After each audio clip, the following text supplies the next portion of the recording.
सायंकाळची 6:58 होत आहेत. ऐकूया ठळक मराठी बातम्या. आकाशवाणी नागपूर. नेहा क्षीरसागर आपल्याला ठळक बातम्या देत आहे. नागपूरच्या राष्ट्रीय सांख्यिकी कार्यालयातर्फे भारतीय खान ब्युरो येथे 20वा सांख्यिकी दिन उत्साहात साजरा करण्यात आला. उपमहानिदेशक श्रीनिवास उप्पल्ला यांनी पुराव्यावर आधारित धोरण निर्मिती आणि सुशासनासाठी सांख्यिकीचे महत्त्व अधोरेखित केले. तर उपमहानिदेशक नियती जोशी यांनी कृत्रिम बुद्धिमत्ता आणि डेटा सायन्सच्या युगात सांख्यिकीची भूमिका स्पष्ट केली.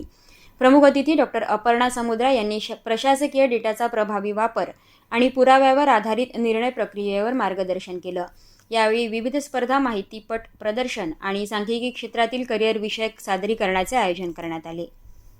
नागपुरात आयोजित ॲडव्हान्टेज विदर्भ 3.0च्या कृतज्ञता सोहळ्यात केंद्रीय रस्ते वाहतूक आणि महामार्ग मंत्री नितीन गडकरी यांनी विदर्भाच्या औद्योगिक आणि आर्थिक विकासासाठी एकात्मिक दृष्टिकोन स्वीकारण्याची गरज व्यक्त करत ॲडव्हान्टेज विदर्भ उपक्रमाचा विस्तार संपूर्ण विदर्भात व्हावा असं सांगितलं. नागपूर विमानतळाचा विस्तार, फिल्म सिटी आणि औद्योगिक गुंतवणुकीमुळे विदर्भाच्या विकासाला नवी गती मिळेल असा विश्वास त्यांनी व्यक्त केला. यावेळी राज्यमंत्री आशिष जयस्वाल, डॉक्टर पंकज भोयर, AIDचे अध्यक्ष आशिष काळे यांच्यासह अनेक मान्यवर उपस्थित.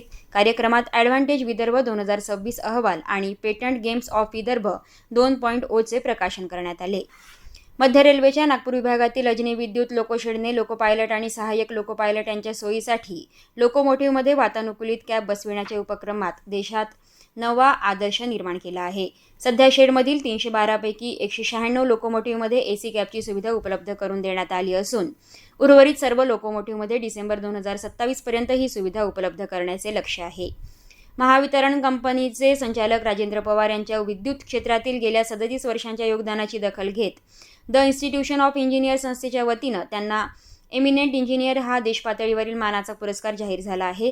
अमरावती येथे येत्या 21 आणि 22 ऑगस्टला आयोजित IEIच्या 41व्या राष्ट्रीय विद्युत अभियंता अधिवेशनात पवार यांना हा पुरस्कार प्रदान केला जाईल. यवतमाळ जिल्ह्यात शाळा प्रवेशोत्सव 2026 अंतर्गत शाळांना भेट देण्यासाठी वर्ग 1 आणि वर्ग 2 मधील 78 अधिकाऱ्यांची नियुक्ती करण्यात आली आहे.